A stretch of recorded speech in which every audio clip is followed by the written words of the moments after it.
After a while, even with the food that the plant can get shared with the weeds, the plant grows taller and taller. It can become like a big bush.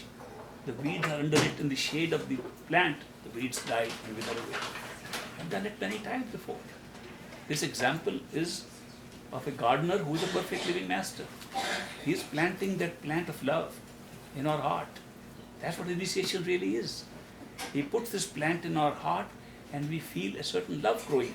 But the weeds of other desires and attachments are being fed at the same time. So some of the other desires of ours are fulfilled. Oh, I got sick, I was very sick, I got healthy. I didn't have money, I got money. I didn't have this thing, I won a lottery, I won these things. We say, oh, Master, thank you.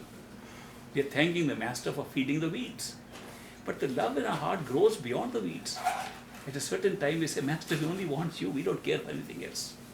That's how this love grows. So it is true that the mind has set its own standards of what it needs to be happy. And that's the honeymoon phase you are talking of. The honeymoon phase ends when the weeds wither away. It's all mental. Is it possible to discern the grace, like let's say the mind is disappointed over and over again with various things, and you're on the spiritual path. Is it possible to kind of see the hand of the Master there, like are there clues to that one could become aware of? Yes, as I said before, the disappointment is not a continuous process. In the first place, you see the things that you want are actually happening, and you see the hand of the Master there. You see the mind satisfied. The mind is satisfied also. The mind says, this is a real Master. He is really helping me in the things which are not spiritual. Then later on, when the disappointment comes, you already have so much love for the Master. The disappointments are taken without the kind of shock that you would have got if disappointment started first. So disappointment don't start from the beginning. In the beginning you get appointments. And even in things which are not spiritual. And then you say the Master is really true spiritual guru. And then later on, it happens that the disappointments come from those things which are not truly spiritual, not for good for you. By that time, you have sufficient love and experience of love with the Master. It doesn't matter. Well, then you would no longer have the disappointment. Yeah, then eventually the same disappointments disappear and they are no longer disappointments. And in the spiritual place of the Master being in the physical presence and the internal ultimate self are one, is your it becomes your partner. Like, I'm trying to phase this. Like they talk of the radiant form to let you know that you're not alone. Like the ultimate self is to know that you're not alone, or that you are the one that created the whole show, and the Master, because you become that. Yes. Now, what you are talking is the ultimate reality, which is that you, in your consciousness, are everything. Right. You are the creator, you are the creation. Everything that you ever experienced is just one. That's the ultimate reality. And whenever anybody discovers the ultimate reality, it's the same realization. That there was only one consciousness, the whole show took place in that consciousness. Including the show that there's a creation. Including the show there was a Master who came and took us out. Part of the same one reality. And you are that reality. In reality, you are that reality. So ultimately, that is what happens. But the ultimate has been so separated from us. A wall has been constructed between the ultimate and ourselves as we are here. That big wall that separates us completely from our own reality is the wall of our own mind. The mind is the one that separates us completely. The mind makes us two, makes us separate. We cannot even visualize that all this world, all the people are the same as ourselves. The mind will never let that happen. The mind separates all the time. Any time you want to discuss anything, the mind differentiates and separates it. The mind is separating equipment for us. And therefore, we have separated ourselves from everything, including ourselves. The Master is indeed ourselves.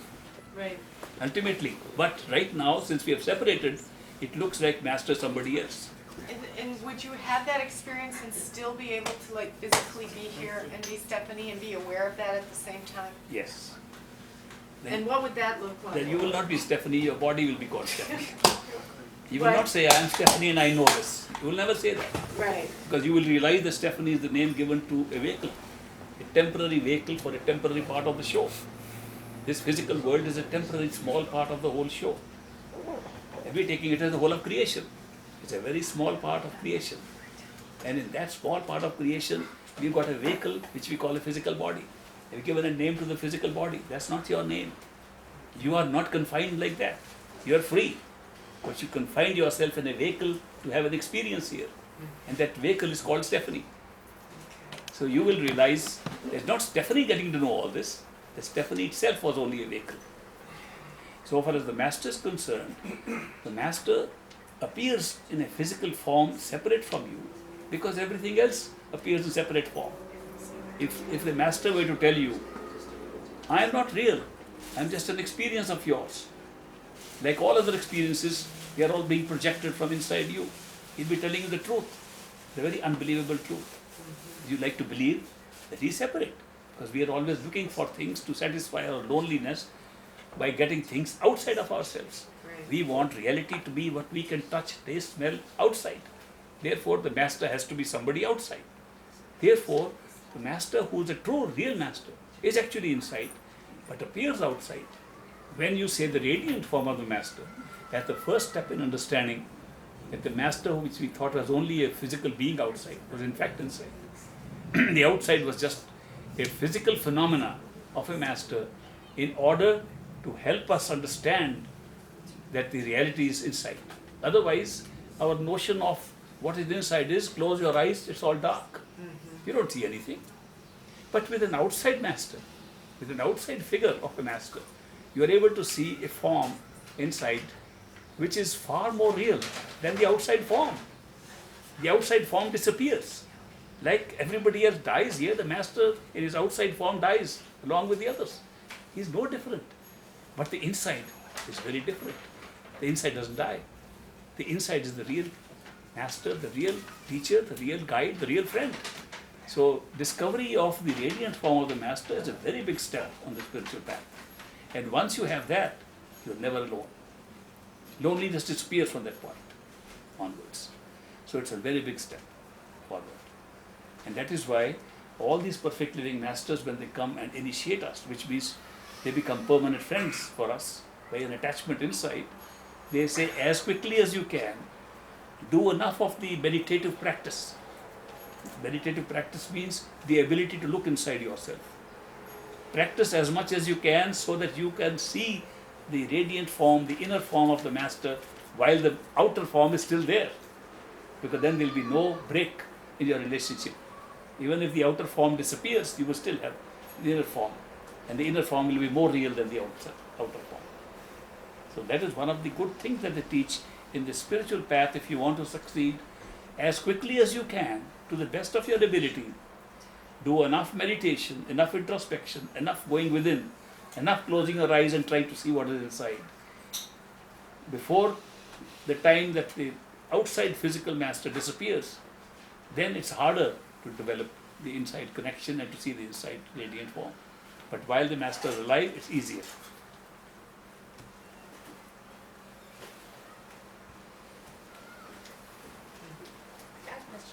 Were you ever attached? Oh yes, Yeah. When? when I was attached to Shakey's Pizza. That's the only time. Aren't you attached Not to? really. That's an example I give. Not that I'm really attached to Shakey's Pizza. But it's a good example to give Likes it. how when you want to get rid of something, it comes back to you. Just an example. It's just like the story I tell of an American seeker who found out that there was a great guru, a great spiritual teacher living in the Himalayas in India, who had a mantra, that means holy words, that you could speak those holy words and get realization. He said, that's the shortcut I wanted. I don't like these long kinds of spiritual paths, but just to repeat some words and get enlightened is the best way to do it. So he traveled all the way to India, went up to the mountains, to the Himalayas, and ultimately found that master sitting outside his cave where he used to live, in a small mountain cave. So he went to the master and he said, I have come all this way from the United States of America, and I understand that you have some mantra, some words that you tell us. And if we repeat those words, we can get enlightened. He said, yes, I have. He said, will you give me those words? He said, sure, you come all the way. I'll give you the words. Come near me. So the seeker went close to him. He said, those words are abracadabra. He said, I have come all this distance to hear abracadabra. He says, no, there's a little catch to that. When you say abracadabra, don't think of bananas. That's the important part of it. This man tried all his life. The moment he would say abracadabra, bananas would come in front of him. The teacher only gave him a very simple example. You cannot detach yourself just by thinking about it. The more you think about it, you're more attached. It's a mental thing. Attachment is a mental thing. He just made a point that it's not a question of speaking some words, it's a question of detachment. And if you just think it's a mechanical thing, that you can detach yourself by saying something, it doesn't work like that. Detachment will come when your experience of love for a master is so strong that nothing else matters. You'll be automatically detached from everything. Everything will fall in place where it is, where it belongs. And your love and devotion is the secret. Love and devotion to a person who has become physical, who has become like us, makes it easy.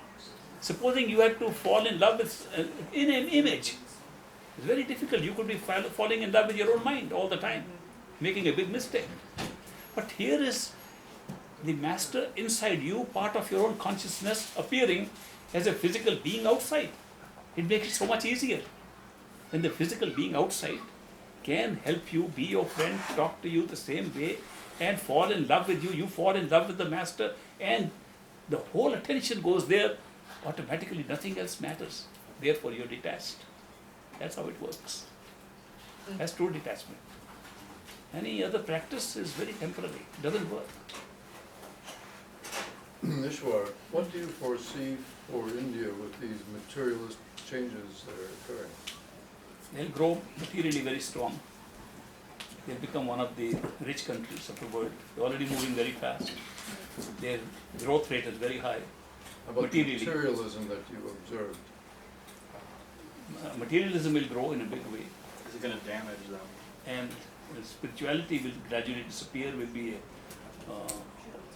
something hoaxy that our ancestors used to practice. The younger generation is already thinking in very different terms.